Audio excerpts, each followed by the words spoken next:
APMS 2.0 యాప్లో రైతులు ఏ విధంగా లాగిన్ చేసుకోవాలి అనేది తెలియజేస్తాము.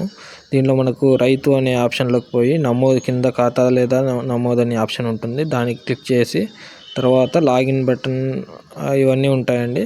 మనకు దీంట్లో వచ్చేసి రైతు ఆప్షన్లో మళ్ళీ అక్కడ నమోదు దగ్గర పోయి క్లిక్ చేయాలి. నమోదు దగ్గరకు పోయి క్లిక్ చేసి అక్కడ మీ ఆధార్ నెంబర్ ఎంటర్ చేయాల్సి ఉంటుంది. ఈ ఆధార్ నెంబర్ ఎంటర్ చేసిన ఓటీపీని రూపొందించండి అని కింద ఆప్షన్ ఉంటుంది. ఆ ఆప్షన్ క్లిక్ చేసి మీరు ఓటీపీ ఎంటర్ చేయాల్సి ఉంటుంది. ఓటీపీ ఎంటర్ చేసి ఓటీపీని ధృవీకరించండి అని కింద బాక్స్ ఉంటుంది. దాన్ని క్లిక్ చేయాల్సి ఉంటుంది. అది క్లిక్ చేసిన తర్వాత మీకు ఈ విధంగా ఫార్మర్ యొక్క డీటెయిల్స్, ఆధార్ డీటెయిల్స్ అన్నీ వస్తాయి. దానిలో కింద టిక్ బాక్స్ ఉంటుంది. దాన్ని క్లిక్ చేసి సబ్మిట్ చేస్తే ఇక్కడ మొబైల్ నెంబర్ అడుగుతుంది. మొబైల్ నెంబర్ ఫిల్ చేసి మీకు అవసరం లేదంటే అక్కడ అవసరం లేదని క్లిక్ చేయాలి. తర్వాత మీరు ఏదో ఒక పిన్ని 4 అంకెల పిన్ని ఎంటర్ చేసి సబ్మిట్ చేయాల్సి ఉంటుంది.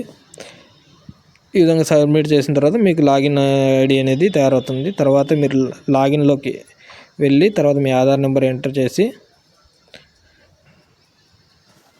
మీరు పెట్టుకున్న 4 అంకెల పిన్ని ఎంటర్ చేస్తే ఈ విధంగా లాగిన్ ఓపెన్ అవుతుంది. దీనిలో వచ్చేసి వివిధ రకాల ఫీచర్స్ ఉంటాయి. అవన్నీ వచ్చేసి మనం ఇక్కడ తెలుసుకోవచ్చు.